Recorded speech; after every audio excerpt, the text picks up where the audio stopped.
오늘 본문 5장 21절부터 창세기 5장 21절부터 24절 말씀에 하나님과 동행하며라는 것인데, 사람은 인생을 살면서 반드시 함께 걷는 사람을 만나게 됩니다. 우연이든 필연이든 어쨌든 간에 함께 걷는 사람 분명히 만나게 되는데, 그것을 세상에서는 동행이라고 말을 하죠. 동행이라고 말을 하는데, 우리 교회에서는 동역자다, 기독교에서는 동역자다 이렇게 표현을 합니다.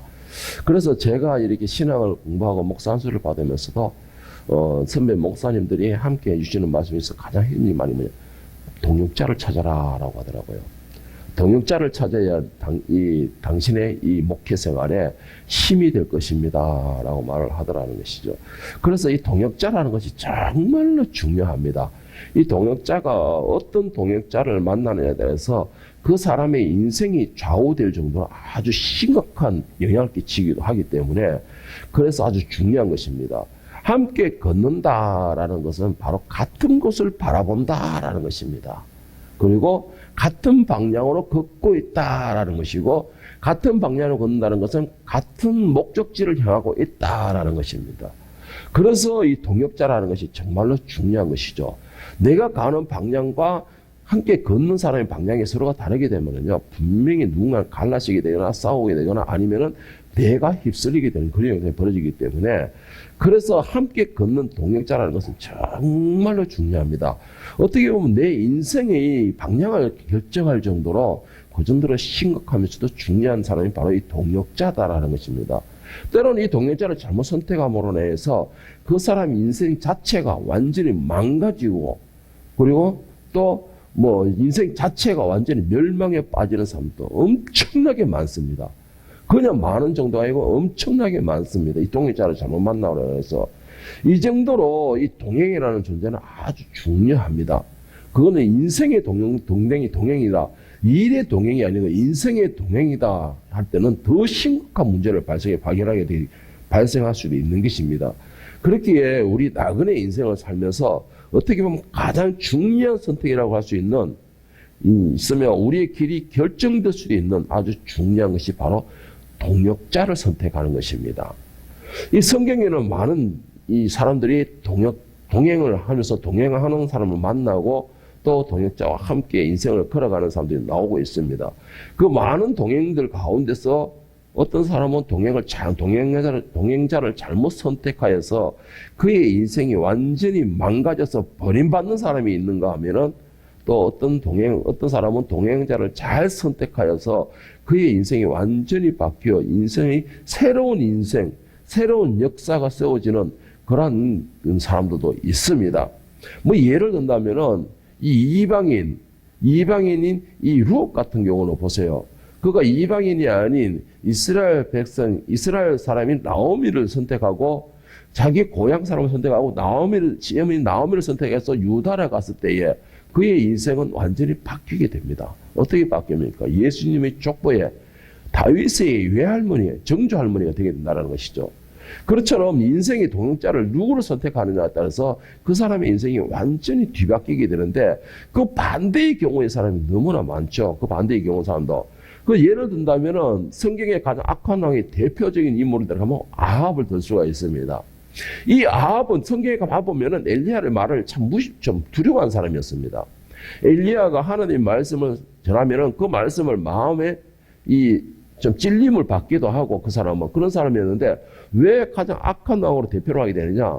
하나님께서 금지시키셨던 이방 여인 이세벨을 데리고 오므로 인해서 그 이세벨이 아합을 유혹하여 현혹하여서 온갖 우상들을 만들게 하고 섬기게 하고 그와 함께 하나님을 버리게 만들게 되는 것이 바로 이 아합의 동역자였던 이세벨이었던 것입니다. 그 결과가 어떻게 되었습니까? 이스라엘 역사에 씻지 못할 악한 왕으로 남게 되고, 그리고 그의 최후는 열왕기상 22장으로 보면은 전쟁터에서 아주 비참하게 죽게 됩니다. 전쟁터에서 아주 비참하게 죽게 돼요. 그리고 또 여러분이 잘 아는 솔로몬은 과연 어떻겠을까요? 솔로몬은 전무후무한 하나님의 은혜를 받았던 정말 위대한 왕 중의 왕이었습니다. 그런 솔로몬도 역시 하나님 말씀을 잘 따라갔으면 좋았을 텐데, 하나님이 금지시켰던 이방 여인들로 데리고 와가지고 자신의 동역자로 삼게 됩니다. 평생의 반려자 동역자로 삼게 됨으로 인해서 그 이방 여인들이 자기 나라에서 섬기던 모든 각종 우상들을 가져오게 되고, 그리고는 예루살렘에서 우상에 섬기는 제단을 만들게 되고, 그리고 우상을 섬기게 되고, 결국 솔로몬이 하나님을 버리게 되는 그러한 비운의 역사를 만들게 됩니다. 그 결과가 어떻게 됐을까요? 이스라엘은 남과 북으로 분열이 되게 됩니다. 남과 북으로 분열이 되게 돼요. 그 하나의 선택이 잘못됨으로 인해서, 동역자의 선택을 잘못 선택함으로 인해서 인생이 완전히 뒤바뀌어 버리는 그러한 비참한 경우, 망가져 버리는 그러한 경우가 엄청나게 많이 있습니다. 그래서 여러분들도 인생을 살아가면서, 여러분들이 또 사회생활을 하면서, 여러분이 앞으로 살아갈 날에 대해서 어떤 동역자를 만나느냐, 어떤 동행을 만나느냐, 이거는 여러분의 인생을 좌우할 수 있을 정도로 아주 심각하면서도 중요한 내용이라고 할 수 있는 것입니다. 오늘 본문에는 에녹이라는 사람이 나옵니다. 이 에녹이라는 사람을 한마디로 딱 평가를 한다면 그는 하나님과 동행했다라고 평가를 하고 있습니다. 하나님과 동행하였다. 에녹은 성경 전체를 찾아봤을 때, 저도 찾아봤는데, 이 본문에 나오는 창세기 5장과 그리고 또 간단하게 히브리서에서 간단하게 소개하는 것과 유다서에서 간단하게 한 줄 정도 이렇게 소개하는 것, 이게 다입니다. 에녹에 대해서는. 이게 다예요.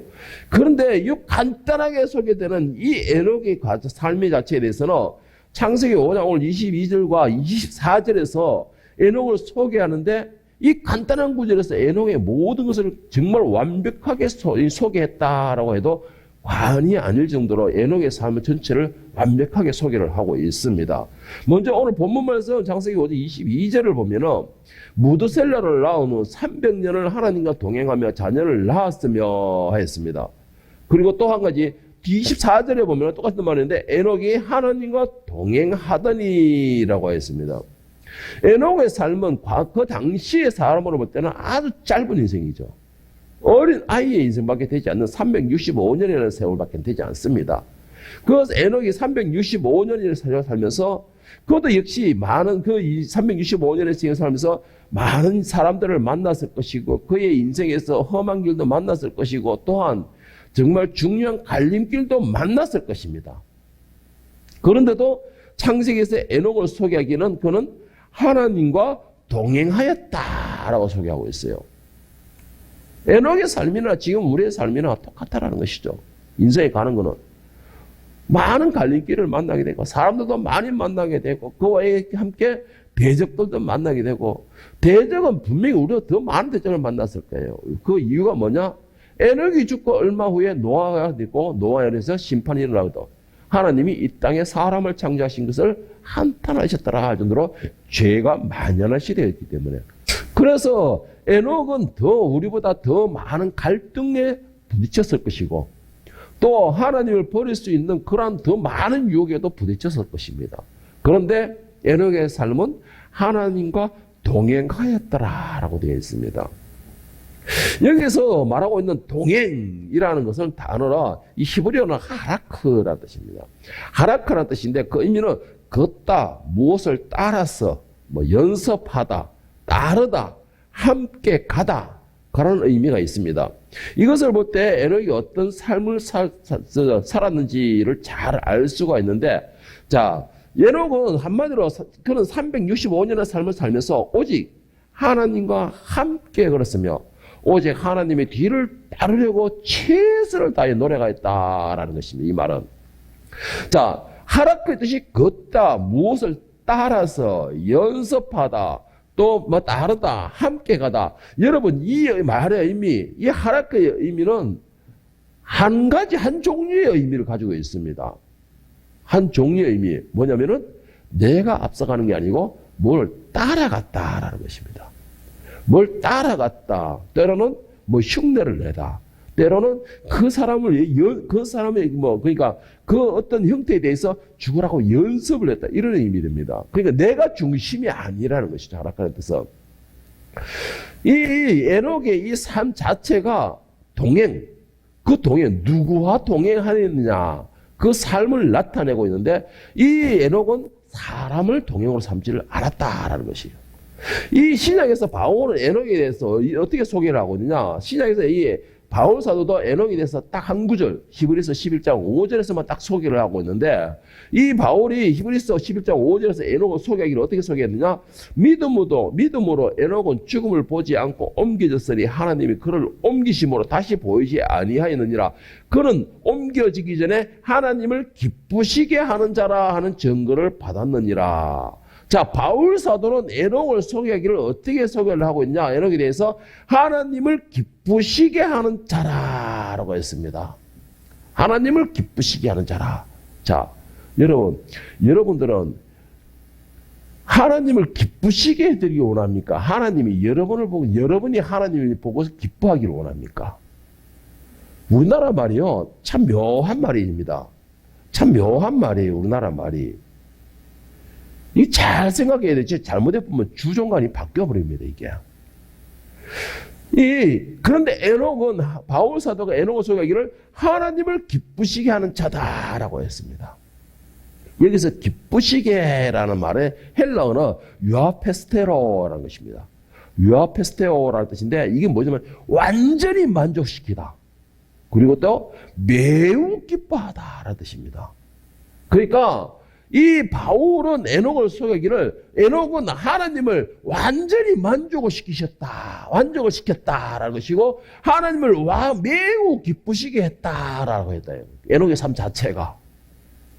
도무지 사람이 어떻게 하면 하나님을 이렇게까지 만족을 시킬 수가 있고 사람이 도무지 어떻게 하면 하나님을 이렇게 기쁘시게 할 수 있을까요?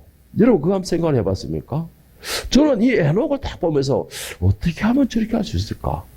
하나님께서 뭐가 부족한 게 있어가 우리가 채워주면은 뭐 기뻐하신다 하겠지만은 모든 것이 주인이시고 음도 내 것이요 금도 내 것이요 네 아들도 내 것이요 딸도 네 것이고 다 내 것이라 하셨는데 무엇을 어떻게 해야지만 하나님을 기쁘게 드릴 수 있을까요? 우리가 웅장하게 예배를 드려가지고 예배를 드린다 해가지고 하나님 기쁘게 해드릴까요? 하늘에서 천군천사들의 예배가 가장 아름답고 화려하겠죠. 하나님 이렇게 웅장하고 천지를 올리는 웅장한 예배를 안 드리겠습니까? 뭐를 해야 하나님 기쁘게 될까요? 저는 아무리 생각해도 이 에녹이 어떻게 했길래 하나님을 완전히 만족시키시고 매우 기쁘시게 했을까라는 것에 대해서 도무지 감이 안 잡혀요. 제가 감이 안 잡힙니다. 그런데 그 감이 잡히는 대목이 뭐냐면은 어떻게 했길래 하나님을 완전히 만족시키고 하나님을 기쁘시게 했을까라는 내용이 24절을 보면은 나오는데 에녹이 하나님과 동행하더니 하나님이 그를 데려가심으로 세상에 있지 아니하더라. 성경 기록상 최초로 사람이 창조물이 산채로 하늘로 올라가는 역사가 일어난 것입니다. 그것뿐만 아닙니다, 여러분. 그것뿐만 아니에요. 에녹의 아들이 무드셀라입니다. 하나님께서 무드셀라한테 이가 죽으면 세상에 심판을 종말이 올 것이다 라고 했어요. 그래서 이 무드셀라의 또 아들이 자손이 누구냐? 바로 노아예요. 그러니까 이 말이 무슨 말이냐? 에녹이 하늘로 산채로 돌려가시고 얼마 안 되어서 노아로 통해서 하나님이 이 땅을 심판하게 됩니다. 그러니까는 이 세상에서 하나님의 첫 번째 물의 심판을 당하지 않았던 사람이 누구죠? 예? 누구죠? 노아의 8가족밖에 없습니다. 노아의 8가족밖에 없어요. 우리가 모두 그렇게 알고 있잖아요. 그런데 유일하게 창조물 가운데서 심판을 당하지 않았던 사람이 노아의 8가족과 에녹이 있다는 것이죠. 심판을 피했던 사람. 이 에녹이 하나님 앞에 얼마나 사랑을 받았으면은 심판도 넘어가는 역사가 일어나는 것이에요. 심판도 넘어가는 역사인 겁니다. 여러분 이제부터 우리가 하나님을 만족시키는 방법과 하나님을 만족시키는 방법을 저와 여러분이 함께 나누면서 우리도 에녹처럼 하나님께서 완전히 만족하시고 또한 우리로 인하여서 매우 기뻐하실 수 있는 2024년이 저와 여러분이 되었으면 간절히 소망합니다. 이 에녹을 보면서 과연 어떻게 해야 이 2024년이 나로 인해 하나님이 완전히 만족하시고 기뻐하실 수 있을까? 자, 이 오늘 본문 말씀을 가만히 보면 22절과 24절 내용 가운데서 같은 말이 반복되는 게 있습니다. 같은 말이 반복되는 게 있는데 그게 뭐냐면은 바로 실제로 동행하며, 그리고 24절은 뭐예요? 동행하더니. 반복되는 말은 바로 동행이라는 말입니다. 동행이란 말이에요. 저희 에녹은 자기 인생을 살면서 사람으로 하여금 자기 인생의 동행으로 삼지 않았다는 것이에요. 사람으로 하여금 자기 의리상으로 만들지 않았다는 것입니다. 에녹은 오직 그가 동행으로 삼았던 것은 하나님의 접붙여서, 하나님의 손을 잡고서 하나님의 인도하심에 따라 하나님과 동행하였다라는 것입니다. 하나님과 동행하였다라는 것이에요. 자, 두 번째로 여기서 중요한 말씀이 있는데요. 이 동행은 똑같은 동행인데 그거는 24절 말씀에 보면 뭐라고 되어 있습니까? 24절에 에녹이 하나님과 동행하더니. 이 말씀이 과연 무슨 뜻일까? 뭐가 다른가? 라고 생각할 수 있는데 우리 한국말은 단어 하나 차이로 의미가 완전히 바뀌어버리죠. 완전히 바뀌어버려요. 예를 들어서 하나님께서 에녹과 동행하시더니 라는 말과 하나님과 동행하더니 라는 말은 어떤 차이가 있을까요? 똑같은 말일까요? 여러분 똑같은 말일까요? 여기 다 선생님들이잖아요. 똑같은 말일까요? 전혀 다른 의미입니다, 여러분. 전혀 다른 의미예요. 하나님께서 동행하시더니 이 말은 하나님께서 우리에게 동행을 하시는 거예요. 그런데 하나님과 동행을 하였다라는 것은 하나님의 인도하심에 내가 따라갔다는 의미입니다. 그런데 주장이 완전히 바뀌어버리는 것이에요, 여러분. 이거는 정말 심각하면서도 여러분이 꼭 마음에 새겨야 할 아주 중요한 말씀입니다. 누가 나를 인도하게 하느냐, 누가 나를 주관하느냐, 누가 따라가느냐, 여기에 따라서요 주관이 방향이 바뀌어버리는 것입니다. 오늘 본문에서는 하나님께서 에녹과 동행하였다라는 것이 아닙니다. 에녹이 하나님과 동행하였다 이 말이에요. 이 말이 완전히 달라지는 것이에요. 이 말이 무슨 말이냐? 하나님께서 에녹을 동행했다 하면 아까도 말했지만 에녹이 모든 것을 결정하는 거예요. 에녹이 길을 선택하는 것입니다. 에녹이 누군가를 선택하는 것이에요. 그러면 하나님께서 그 에녹과 함께 하시는 거냐? 도와주시는 겁니다. 그런데 하나님과 동행을 하였더라 하는 것은 하나님께서 에녹을 만날 사람을 선택하시는 거예요. 하나님께서 에녹이 가야 할 길을 선택하시는 겁니다. 하나님께서 에녹이 해야 할 말을 딱 간섭하시는 것이에요. 여러분 이게 차이가 어마어마한 차이가 납니다. 그런데 에녹이 어떤 삶을 살았다는 거예요? 하나님께서 에녹을 동행하였던 게 아니고 하나님과 동행하였더니 에녹의 삶이 바로 그런 삶이었다는 것이죠. 여러분 이 히브리서에서는 이 에녹에 대하여 말하기를 하나님께서 기뻐하시는, 매우 만족해 하시는 그런 사람이었다고 말을 하고 있습니다. 여러분, 그런데 우리는 완전한 존재가 아니죠. 우리는 완전한 존재가 아니에요. 우리가 아무리 열심히 달린다고 해가지고 하나님 원하시는 자리 갈까요? 못 갑니다. 우리가 아무리 일을 잘한다고 해서 그래 참 만족스럽다 이렇게 하실까요? 아니에요. 우리가 아무리 착하게 산다고 해서 하나님이 그 의의에 우리가 도달할 수 있을까요? 그렇다고 하나님이 완전히 우리를 보고 기뻐하실 수 있을까요? 아니에요. 우리의 연약함과 우리의 제약된 모습을 누구보다 잘 아시는 분이 바로 하나님이십니다. 그럼 뭐냐 중요한 거는 그런 가운데서도 우리의 믿음을 가지고 행하는 모습이에요. 우리의 삶에서 믿음을 가지고 행하는 모습이에요. 우리가 열심히 하나님 말씀을 청정하는 모습과 또 그 말씀에 순종하고 우리 삶에서 의를 행하면서 하나님의 말씀이 우리 삶에서 적용할 수 있게끔, 적용되어질 수 있게끔, 하나님의 말씀이 우리 삶을 주관할 수 있게끔 그렇게 우리가 행하는 삶을 사는 것이에요. 그것이 가장 중요한 것입니다. 여러분 잘 아시는 다윗은 어떤 사람일까요? 다윗은 저는 여러 차례 말씀드렸지만은 정말 그 사람도 완벽한 사람이 아닙니다. 정말 허물이 많은 사람이고 죄인이었어요.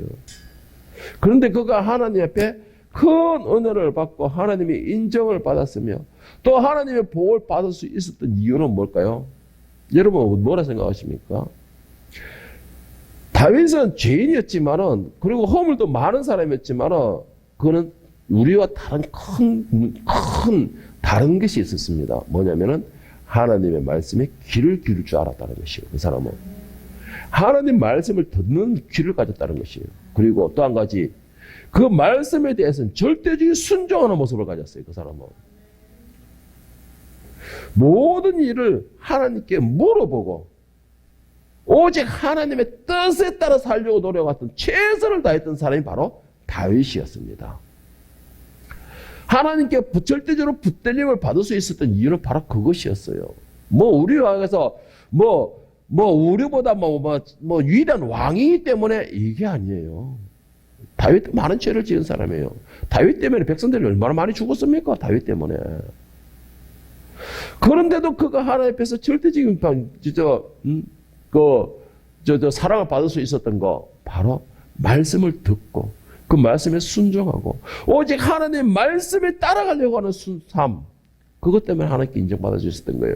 사도행전 13장 22절 23절에서는 이 다윗을 향한 하나님이 어떤 마음이었나라는 것을 적나라하게 잘 표현하고 있는데 여러분 다윗이 그러면서 다윗과 내가 다를 거 없다 라고 생각하면 큰 오산이 바로 사도행전 13장 22, 23절에서 소개하고 있는데 다윗을 왕으로 세우시고 정언하여 이르시되 내가 이새의 아들 다윗을 만나니 내 마음에 맞는 사람이라 내 뜻을 다 이루리라 하시더니 하나님이 약속하신 대로 이 사람의 후손에서 이스라엘을 위하여 구주를 세우셨으니 곧 예수라. 자 22절에 뭐냐면요 하나님께서 말씀하신 거예요. 이거는 자 22절에 내가 이새의 아들 다윗을 만나니 내 마음에 맞는 사람이라 내 뜻을 다 이루리라.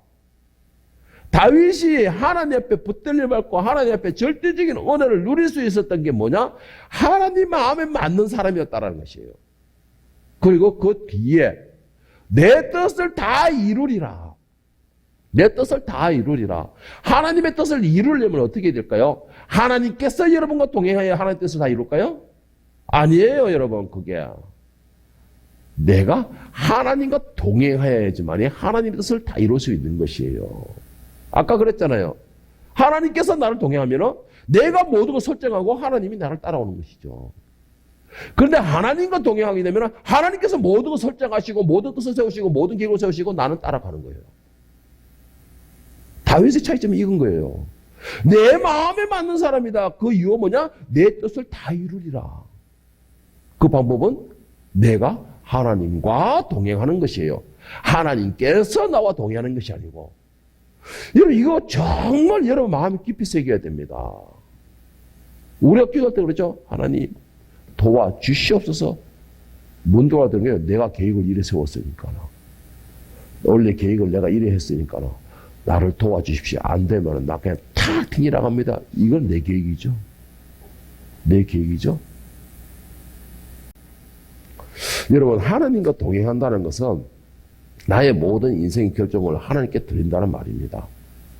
그리고 하나님의 그 결정에 나는 다만 순종하고 또한 하나님께서 내 앞에서 나를 이끄시면 나는 그 이끄심에 따라서 그냥 믿음으로 순종하고 예 하면서 그 뒤를 따라가겠습니다 라는 말인 겁니다.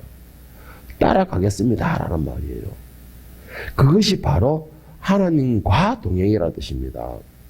그것이 바로 하나님과 동행하는 사람들에게 주어지는 하나님의 보호하심이라는 것이죠. 내 인생에 가는 길에 하나님을 끌고 와가지고 나의 동행이 되어주세요. 이게 아니죠.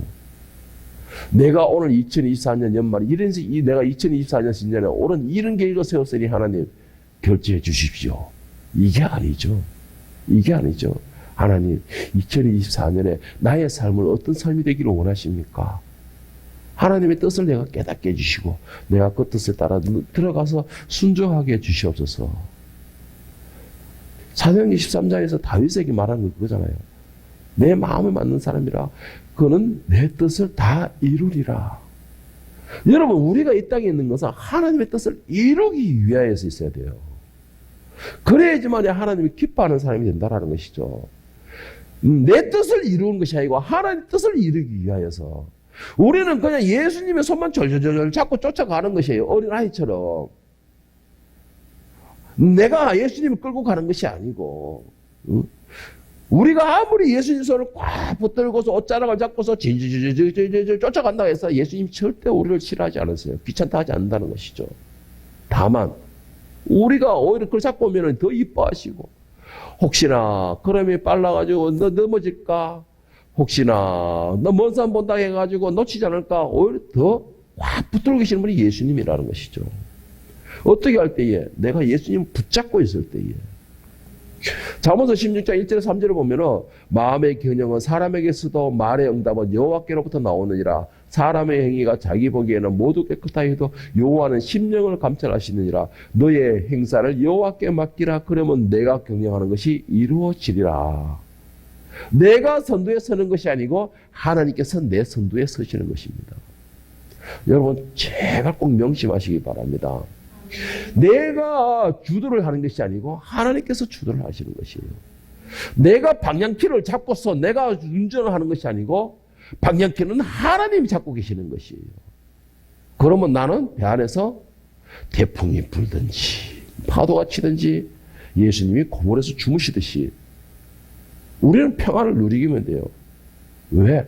키는 그것조차 다시는 하나님이 잡고 계시기 때문에 내 인생의 방향, 내 인생의 항해라는 방향키를 하나님이 잡고 있다면 여러분, 그 항해는 여러분들에게 평안의 항해가 되는 줄 믿으시기를 바랍니다.